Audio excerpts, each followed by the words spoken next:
మనం ఎలా ఉండాలి? కీడు కలుగుతుంది, ఆ కీడుని సహించే వాళ్ళంగా ఉండాలి. మనం చేయని దానిని చేశారు అంటారండి, అంతే అంటారంతే. మనకు సంబంధం లేని దాన్ని వీడే వీడే అంటారండి, అనకుండా ఉండరండి. కుంగిపోకూడదు,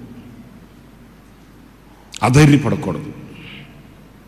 యేసన్న గారు చెప్పాడు, సహించి భరించే కృప కొరకు వేడుకోవాలట. నాకొద్దు నాయన ఈ కష్టాలు, నాకొద్దు నాయన ఈ నిందలు, నాకొద్దు నాయన అని అనకూడదండి. సహించే కృప నాకు ఇవ్వు నాయన అని అడగాలట.